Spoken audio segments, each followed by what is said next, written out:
देहरादून के गुरु नानक कॉलेज में 8 अक्टूबर 2025 को आयोजित हुई एक बेहद महत्वपूर्ण संगोष्ठी हिमालय बचाओ जलवायु परिवर्तन की चुनौती के समक्ष सतत विकास, जिसका आयोजन मौल्यार रिसोर्स फाउंडेशन द्वारा किया गया। कार्यक्रम का शुभारंभ पारंपरिक दीप प्रज्वलन से हुआ, जो स्थिरता और पर्यावरण संरक्षण पर ज्ञानवर्धक विमर्श की शुरुआत का प्रतीक रहा। मुख्य अतिथि थे पद्मश्री एवं पद्म भूषण पुरस्कार से सम्मानित प्रसिद्ध पर्यावरणविद डॉक्टर अनिल प्रकाश जोशी, जिनका स्वागत श्री दुर्गा सिंह भंडारी और सुश्री पेरिधि भंडारी ने किया।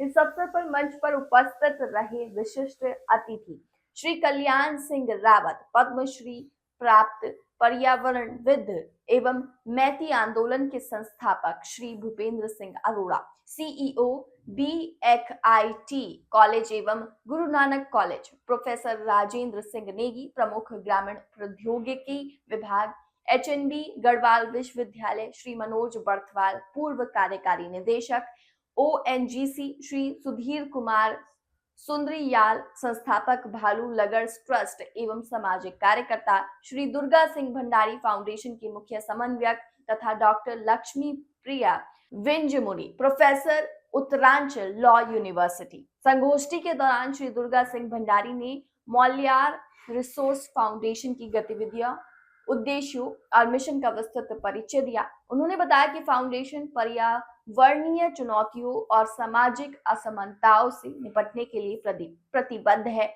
और एक न्याय संगत, समान एवं सतत समाज के निर्माण के लिए प्रयासरत है। मुख्य अतिथि डॉक्टर अनिल प्रकाश जोशी ने अपने संबोधन में जलवायु परिवर्तन के मूल कारणों पर विस्तार से प्रकाश डाला। उन्होंने कहा कि शहरी आबादी को ऊर्जा दक्ष बनना होगा और अपने दैनिक जीवन में हरित ऊर्जा यानी कि ग्रीन एनर्जी को अधिकतम उपयोग करना होगा। उन्होंने ये भी कहा कि स्थिरता के सिद्धांतों को राष्ट्रीय स्तर पर जन आंदोलन का रूप देना होगा, तभी जलवायु संकट से वास्तविक समाधान संभव है।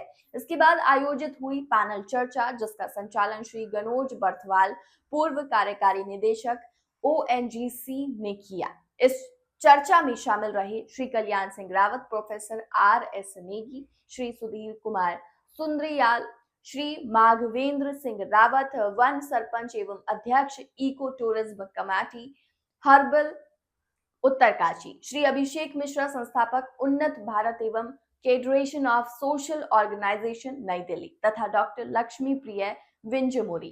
पैनल चर्चा में हिमालयी परिस्थितिकी, जलवायु परिवर्तन से प्रभावित स्थानीय समुदायों और सतत विकास की दिशा में समुदाय आधारित रणनीतियों की जरूरत पर जोर दिया गया। श्री कल्याण सिंह रावत ने कहा कि हिमालयी राज्यों में जलवायु परिवर्तन का असर दिन ब दिन गहराता जा रहा है। ऐसे में जलवायु रोधी फसलों का विकास, जल प्रबंधन में सुधार और स्थानीय पारंपरिक ज्ञान को वैज्ञानिक तरीकों से जोड़ना ही आने वाले समय की कुंजी है। वहीं श्री माघवेंद्र सिंह ने उत्तरकाशी के हर्बल और धराली क्षेत्र में आई भीषण बाढ़ से पहले और बाद की परिस्थितियों का भावनात्मक वर्णन करते हुए कहा कि प्रकृति के साथ असंतुलन के परिणाम कितने भयानक हो सकते हैं, ये हम सबको समझना होगा। कार्यक्रम के समापन पर सभी अतिथियों को स्मृति चिन्ह भेंट किया गया। अंत में श्री दुर्गा सिंह भंडारी ने सभी उपस्थित गणमान्य व्यक्तियों, वक्ताओं और प्रतिभागियों का आभार व्यक्त करते हुए धन्यवाद ज्ञापन प्रस्तुत किया। ये संगोष्ठी न केवल पर्यावरण संरक्षण पर संवाद का मंच बनी, बल्कि इसने हिमालयी क्षेत्र के सतत विकास की दिशा में ठोस कदम उठाने की प्रेरणा भी दी। तो ये नहीं कि अगर वो नेशनल लेवल पर दम हो रहा तो मैं इंडिविजुअल लेवल पर कुछ ना करूँ। आप इंडिविजुअल लेवल पर भी अपना काम करिए, खून मुझे बड़ा पड़ता है। अगर एक आदमी 30 करोड़ लगाएगा तो 30 करोड़ पूरा 1 करोड़ कितने लगा के 30 करोड़ हो जाएंगे, तो वो वॉल्यूम बहुत हो जाता है। तो इसलिए ये नहीं कि मैं नहीं करूंगा। अगर नेशनल लेवल पर किसी लेवल पर अगर कुछ कम हो रहा है